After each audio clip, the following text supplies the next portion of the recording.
자, 여러분, 잘 지내고 있죠? 새로운 일주네요. 이번 주 수요일 날은 꼭 만났으면 좋겠는데, 그럴 수 있을라나, 참. 참, 여러 가지가 참 어수선한 시기에요. 참, 여러분 나이대에 참 이런 어수선한 시기에 마음을 잘 잡고 공부해라, 이렇게 말하는 게 참 어른인 선생님의 입장에서 참 쉽지 않지만, 여러분 그래도 한 번만 더 이렇게 마음을 다잡고 순간순간 좀 불안하다 이렇게 생각하지만 말고 그냥 차분하게 하나하나 해 나가다 보면 또 어느 순간 이루어져 있을 거예요. 그러니까 너무 이렇게 스스로를 좀 잘 잡아서 나갔으면 좋겠어요. 무슨 말을 하더라도 여러분한테 위로가 참 되기가 힘들겠지만, 그죠? 그래도 좀 그래도 힘을 내서 좀 잘 이 시기를 극복해서 넘어가면 또 기회가 될 수도 있지 않을까 하는 생각이 좀 듭니다. 지금 오늘부터는요, 이제 중세의 몰락? 그러니까 내르막길로 가요. 그러니까 우리가 보통 이제 역사를 볼 때 상승기가 있으면 무슨 기가 있어요? 하락기가 있죠. 하락기가 있어서 그 상승기에서 이제 하락기로 넘어가는 거예요. 근데 재밌는 건 여러분 보세요. 역사에서 재밌는 거, 요 상승기가 쭉 올라가죠. 이렇게 쭉 올라가서 꼭대기 점이 될 때가 가장 뭐예요? 높은 지점이지만 동시에 내려가는 것의 시작이라는 거. 그러니까 가장 절정이지만 동시에 가장 절정은 내려막의 시작이라는 거죠. 그래서 오늘 이제 배우게 될 십자군 전쟁이 그런 거예요. 십자군 전쟁은 중세 유럽이 시작점 한번 생각해봐요. 그죠? 중세 유럽 이제 서로마 멸망하고 이제 막 게르만족에 의해서 거의 이제 로마 문명이 파괴되고 꾸역꾸역 이제 프랑크 왕국 만들어 볼락 하는데 이제 어떻게 됩니까? 이베리아 반도에서 이슬람 쳐들어오죠. 그래서 그거의 투푸 전투 기억나죠? 투푸 전투에서 간신히 막아내서 이제 교황하고 손잡고 좀 해볼라 하는데 또 누가 내려와요? 노르만딕 내려와갖고 노르만족 내려와갖고 또 휘젓고 댕기고 막 그러잖아요. 그랬던 중세, 그렇게 중세가 시작이 되었죠. 그래서 가까스로 그걸 물리치고 가까스로 어떻게 합니까? 이제 나라들의 완성해 나가고 장원제를 만들고 그러면서 거기서 발전하기 시작해요. 그러면서 주변 세력에 의해서 눌려왔던, 특히 뭐 남쪽으로는 이슬람, 북쪽으로는 노르만, 동쪽으로는 마자르족 또는 슬라브족, 이런 민족들에 의해서 눌려왔던 서유럽이 이제 그것을 어떻게 극복해내고 자기 스스로의 힘으로 외부로 나가기 시작한, 그게 시작이 뭐냐? 십자군 전쟁입니다. 십자군 전쟁은 다르게 얘기하자면 중세가 거의 절정에 달렸다. 이제 더 이상 두드려 맞는 유럽이 아니라 바깥으로 나가는 유럽이 되었다라는 거죠. 근데 여러분 쌤이 설명했지만 절정은 뭐다? 내르막길의 시작이다. 그러니까 십자군은 중세의 절정인 동시에 내르막길의 시작이라는 것을 보고 가면은 좀 쉽지 않을까 싶어요. 한번 볼게요. 자, 십자군 전쟁. 그러니까 쌤이 그 절정에 달했다 했잖아요. 그 배경이 되는 건 뭐냐? 일단 삼포제의 확산입니다. 삼포제 기억나죠? 충경지, 추경지, 휴경지로 해서 원래는 뭐예요? 2분의 1씩, 그러니까 1년 한 번 1년 농사 지으면 어떻게? 1년은 쉬어야 되는데 이 삼포제를 실시하면 어떻게 됩니까? 2년 농사 짓고 1년을 쉬면 되는 거죠. 이렇게 해서 농업 생산량이 굉장히 증대가 됩니다. 농업 생산량이 증대되는 가장 대표적인 게 말을 사용하기 시작해요. 이 소보다 유럽에서 말이 힘이 더 세요. 여러분 그 동양으로 올수록 말의 크기가 작아지고 힘이 약해져요. 대신 지구력이 강해지고요. 이게 서양으로 갈수록 말의 크기가 커지고요. 힘이 세져요. 그러니까 우리가 생각하면 소가 힘이 훨씬 더 셀 건데 이렇게 생각하는데 그렇지 않아요. 또 서양 같은 경우에는 그 말의 힘이 더 습니다. 그래서 그 왜 물리나 이런 데서 서양 초기에 물리나 이런 데서 힘을 그 뭐라 합니까? 측정할 때 마력을 쓰잖아요. 마력. 말이 한 마리가 끌 수 있는 힘 이런 걸 측정하잖아요. 그렇처럼 서양에서 말이 굉장히 힘이 셌어요.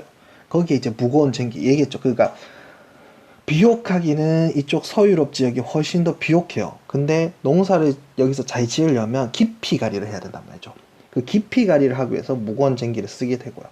이런 농업 생산력 증대를 바탕으로 해서 뭐가 증가하냐? 인구가 증가죠. 인구가 증가해요. 그러면서 유럽도 이제 다시 뚜디를 맞기만 하다가 이제 팽창하기 시작하는 거예요. 자, 그 대표적인 게 이베리아 반도입니다. 그러니까 이미 여러분 생각해봐요.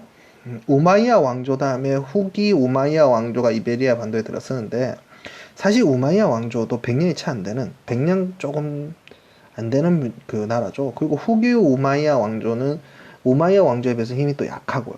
그러다 보니까 이쪽 지역이 먼저 좀 약해지기 시작하는데 또 아바스 왕조 들어서고 난 다음에 아무래도 이슬람 세력이 가장 조금씩 약해지기 시작했던 데가 이베리아 반도 쪽이겠죠. 그래서 재정복 운동이라고 해서 이베리아 세력을 축적하기 시작합니다. 그래서 이렇게 서서히 이베리아 반도가 이제 어떻게 되냐 회복돼요. 그리고 독일 같은 경우에는 엘베강 동쪽으로 이제 서서히 나가기 시작해요. 그래서 엘베강 동쪽으로 힘을 키우기 시작합니다. 바양으로 서유럽이 어떻게 돼요? 확장되어져 가는 시기였던 거죠. 자, 이럴 때에 이슬람 세력은 어땠어요? 10세기까지,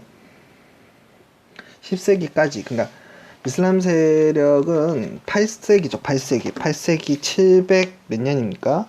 750년에 아바스 왕조가 들어서고 이 아바스 왕조가 채 몇 년 정도밖에 힘을 못 쓴다 했어요. 850. 이때 망한 거 아니에요. 아바스 왕조 누가 멸망시켜요?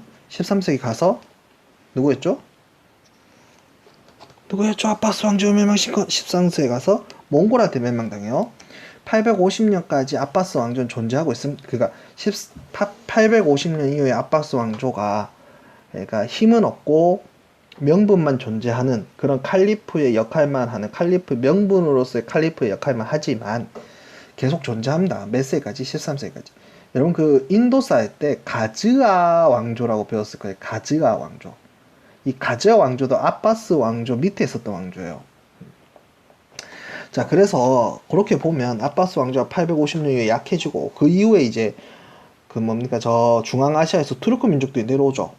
그 중에서 젠드 기억나요? 젠드 지역에서 이슬람을 받았던 누구? 셀주크 투르크가 11세기에 이제 들어오기 시작하죠. 그래서 셀주크 투르크는 아바스로부터 뭘 받습니까? 술탄이라는 칭호를 받았잖아요. 기억나죠? 술탄이라는 칭호를 받아서 오게 되는데 이들이 어디를 차지합니까? 여기 예루살렘과 그 일대인 팔레스타인 지역을 차지하게 되죠. 이렇게 되니까 비잔티움 황제가 이들의 또 위협을 받기 시작해요. 이들의 위협. 여기 기억나요? 여기가 어딘지. 아나톨리아 지역이죠. 여기가 아나톨리아 지역. 아나톨리아 지역에서 일어난 그 왕족한 대표적인 게 오스만 있죠. 그 아나톨리아 지역 쪽으로 해서 셀주크 투르크가 이제 비잔티움 제국을 위협해 들어오기 시작하니까 비잔티움 제국이 같은 기독교 제국인 누구한테 도움을 요청해요? 그렇죠. 서유럽에 요청을 하게 되는 거죠. 그래서 우르반 2세가 클레르몬 공의회를 합니다. 자, 요 시점이 11세기 말기인데, 그죠? 여러분, 뭐하고 좀 연결시켜줘야 되냐? 카로사의 굴욕이 몇 년입니까? 1077년이요. 1077년이면 11세기 중반이죠. 요때 그레고리 7세가 하이니 4세하고 싸우면서 이기잖아요. 이기면서 각 유럽에 자신의 그 충실한 신부들을 조금씩 서임할 수 있는 권한도 가지게 되고요. 또 교황이 이겼다라는 것에 대해서 교회의 권위가 높아지기 시작하고, 그러면서 교회에 대한 신뢰가 형성되면서 엄청난 부흥의 시기라고요. 그 부흥의 시기 때에 우르반 2세가 그 부흥을 이용해서 어떻게 하는 거예요? 저 성지를 회복하러 가자. 이 클레르몬 공의회 때 교회에서 했는데, 클레르몬 성당에서 했겠죠. 성당에서 쫙 이거 연설 쫙 하는데 중간에 이제 이 사람들이 너무 감동을 받아서 신이 원한다면 하면서 가음을 막 질러요. 그래서 오히려 이 교황이 연설을 멈춰야 할 정도로 너무 열정적이어서. 그래서 밑에 보면 1차 십자군이 있는데 1차 십자군보다 먼저 유럽에서 수많은 사람들이 가겠다고 나서서 먼저 엄청난 세력이 먼저 가요. 그 정도로 이때 엄청난 종교적 열정을 가지고 있는 사람들이 많았다.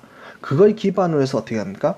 이제 십자군 전쟁이 시작이 되죠. 그럼 이 십자군 전쟁은 왜 일어났냐는 거죠. 자, 교황의 입장에서는 이번 기회에 동서교회가 분열돼 있었잖아요. 이때 내가 동로마 교회까지 합보를 해서 내 교세를 확장해야 되겠다. 그리고 성질을 회복함으로 인해서 이제 나의 권위를 훨씬 더 높여야 되겠다는 생각을 했던 거고, 동시에 유럽에서의 자신의 정치적 입장을 최대한 높여보겠다는 거죠. 여러분, 이 교황이 지금의 교황님하고는 똑같다라고 생각하면 안 돼요.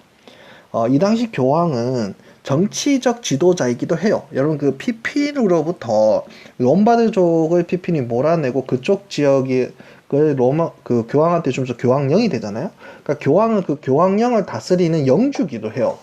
그러니까 이걸 좀 이해하기가 힘들 수 있는데 정치적 지도자이기도 하다고요. 그러면 자신의 정치적 입지를 어떻게 강화해 나가는 그런 하나의 뭐라 해야 될까요?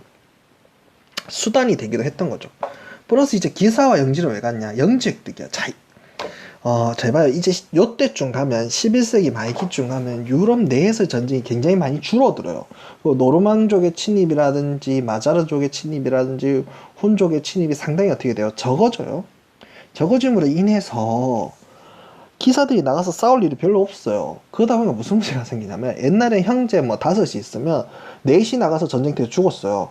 그러니까 살아남은 형제 하나가 아버지의 영지를 이어받으면 되는데, 아니 이제는 형제들이 나가서 싸워서 죽을 일이 없으니 이 영지를 두고 형제들끼리 다툼을 하거나, 보통 장자상속인가 차남 이후로는 영지를 가질 수가 없는 거예요. 그러니까 본인들의 영지를 획득하기 위해서 여기에 참여하는 경우가 많아요.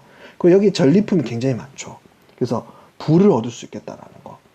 그 다음에 상인들 같은 경우에 이게 제일 중요할 수도 있는데, 동방무역을 독점하기 있어요. 이때까지 동방무역을 비잔틴 제국이 해왔는데 이걸 누가 독점하기 위해서? 이탈리아가 독점하기 위해서. 특히 베네치아 상인들. 이 당시에 베네치아 상인들이 굉장히 적극적이거든요. 이 베네치아 상인들이 이걸 독점하기 위해서요, 여기에 적극적으로 참여하기 시작하는 거죠. 이러한 이유. 그리고 이제 민중들 같은 경우에 대표적으로 이제 농노라든지 이런 사람들이죠. 이런 사람들 같은 경우 결국 신앙이죠. 신앙.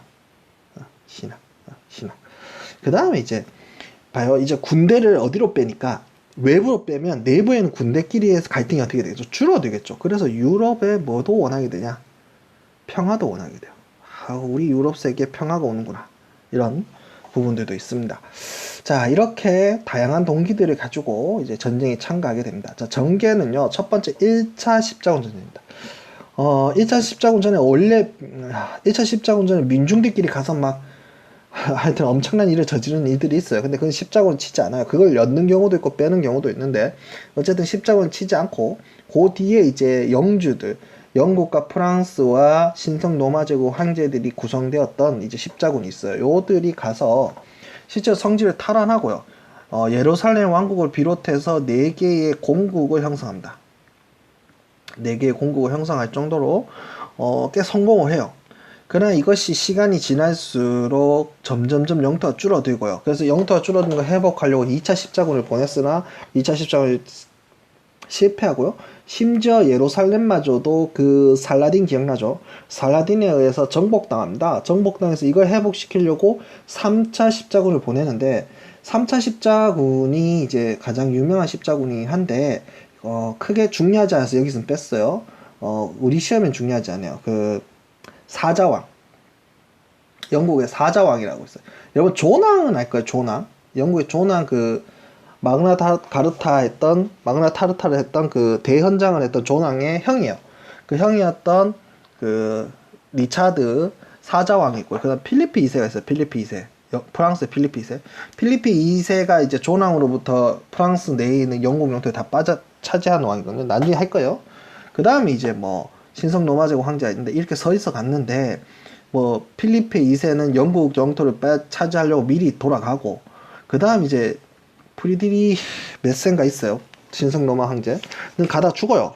가다 죽고 리차드 혼자서 막 싸우다가 결국에는 필리프 2세가 프랑스 영에 있는 영국 영을 침범한다는 얘기를 듣고 돌아가다가 또 죽고 뭐 이래요. 그게 3차예요. 3차도 그렇게 되면서 예루살렘 회복이 안 된 거죠. 그리고 난 다음에 몇 차가 되냐? 4차요. 4차 때 그 교황이 누구냐? 그 유명한 이노켄티우스 3세. 여러분 기억나죠? 낮에의 해 같은 건 교황은 해, 황제는 달이라 했던, 교황권의 정점에 달했던 사람이 이노켄티우스 3세요. 이 이노켄티우스 3세가 4차 십자군 전쟁을 모집하게 되는데요. 처음 시작할 때는 다 같이 가겠다 했어요. 그래서 베네치아 상인들한테 우리 이만큼 갈 거니까 배 이 정도 준비해? 그럼 베네치아 상인들 그럼 우리한테 돈 이만큼 줘 이렇게 됐어요. 근데 실제로 해보니까 특히 그 프랑스와 영국 사이 갈등이 계속 있었잖아요. 그죠? 필리프 2세하고 그 영국 왕들의 갈등이 계속 있다 보니까 여기에 참여하는 사람들 숫자 점점 줄어드는 거예요. 그래서 아니 다 같이 가서 그 돈을 메꿔야 되는데 참여하는 사람 숫자 적어드니 실제 벤치아 상인들한테 줄 돈이 부족한 거죠. 그래서 중요한 거예요. 이 4차 십자군 전쟁이 그 돈을 마련하러 어디로 가냐? 콘스탄티노플리스로 가는 거예요. 콘스탄티노플리스로 가서 어떻게 하는 거예요? 거기를 점령했어요. 그러니까 콘스탄티노플은 비잔티온 제국은 당황스러운 거죠. 자기 제국 점령하고 거기다 심지어 뭐까지 뭐냐? 라틴 제국까지 수립을 해버려요. 아주 어이없는 상황이 된 거죠. 그래서 비잔틴 황제는 오히려 콘스탄티노플 바깥에서 이 라틴 제국을 무너뜨리기 위해서 싸워야 되는 어처구니 없는 상황이 발생하게 되는 게 4차 십자군 전쟁이에요. 그 뒤에 이제 5차, 6차가 있는데 뭐 5차는 뭐 가갖고 뭐 뭡니까 이집트 그 당시에 아유르브 왕조죠. 아유르브 왕조의 그 당시에 살라딘의 조카인가 그래요. 조카가 전략을 잘 짜서 물에 우리나라 그 살수대첩처럼 물로 휩쓸려 가고요. 뭐 5차는 6차 때 가서 간신히 이제 예루살렘을 확보하긴 하는데 그 주변은 또 이슬람한테 줘서 사실상 얼마 가지 못하고요. 뭐 그런 문제가 생기면서 사실상 십자군은 유야무야 돼요. 그래서 이걸 이끌었던 황제가 누구예요? 이끌었던 사람이 누구예요? 황제죠, 황제. 근데 교황이죠, 미안해요. 교황이죠. 근데 교황이 이끌어서 가라 해서 갔는데 실제로 신의 어떤 기적 같은 일은 일어나지 않고 오히려 어떻게 하더란 거예요? 실패하더란 거예요. 그 두 번째는 이게 전쟁터에 가서 이 당시엔 다 그래요. 전쟁을 하다가 어느 쪽이 힘이 세면 지는 쪽에서 뭐 하게 돼 있어요? 협상을 해서 이 전쟁을 끝내는 쪽으로 간단 말이죠. 근데 그 협상을 자꾸 못하게 만드는 거예요, 교황이. 왜? 신의 이름으로 갔으면 저 이교도들을 죽여야 되지 왜 중간에 협상하냐는 거예요. 협상을 못하게 한다든지. 이러면서 교황이 어떤 정치적 능력의 한계를 보게 되고 그로 인해서 교황권은 어떻게 되는 거예요? 약화되죠. 동시에 제후들이나 기사들은 영지를 떠나서 외지에 가서 전쟁을 해야 되잖아요. 영지에 대한 뭐가 안 돼요? 관리가 안 되죠. 그러니까 계층이 어떻게 돼요? 몰락하죠. 근데 동시에 대규모 전쟁을 동원할 수 있는 체제가 이때 형성이 되는 거예요. 그럼 대규모 전쟁을 동원했을 때에 그것을 운영해 나가는 건 누구예요? 왕권이죠, 왕. 그래서 왕권은 어떻게 되는 거예요? 오히려 성장하는 거죠. 그래서 왕권이 오히려 성장하게 되고요. 근데 중요한 건 경제는 발달한다는 거예요. 왜? 동방무역을 이탈리아 도시들이 확보하게 돼요. 그래서 이탈리아 도시를 중심으로 해서 경제가 성장하기 시작해요. 여러분 르네상스 시대 때 엄청난 건물들과 엄청난 작품들, 좋은 작품들이 많이 나오잖아요. 그 이유가 뭐냐? 이 당시에 이탈리아 도시들이 이 동방무역을 통한 엄청난 부를 확보했기 때문에 가능한 거예요. 그러니까 쌤만 이해가 되죠? 그러면서 경제는 또 성장하게 됩니다. 그리고 이슬람으로부터 이슬람 문화와 비잔티온 문화가 들어오기 시작해요. 특히 이슬람으로부터 뭐가 들어오냐? 아리스토텔레스의 저서들이 많이 들어와요. 아리스토텔레스의 저서들이 들어오면서 여러분 아시다시피 토마스 아퀴나스와 같은 사람들한테 영향을 주기 시작하고요. 유럽에서 여러 가지 아리스토텔레스 철학의 굉장히 특징 중에 하나는 현실을 중시 여기는 거예요. 그럼 현실적인 거 연구해야 되잖아요. 그럼 당연히 뭐가 발달하겠어요? 과학 같은 게 발달하겠죠. 그러면서 르네상스 이후의 과학혁명. 그래서 오늘날 우리가 알고 있는 유럽 문명을 형성하는 데 굉장히 큰 도움을 준다는 거죠. 네. 자, 그래서 유럽 문화 발전에 자극을 주더라 라는 겁니다. 자, 이번 영상 여기까지 할게요.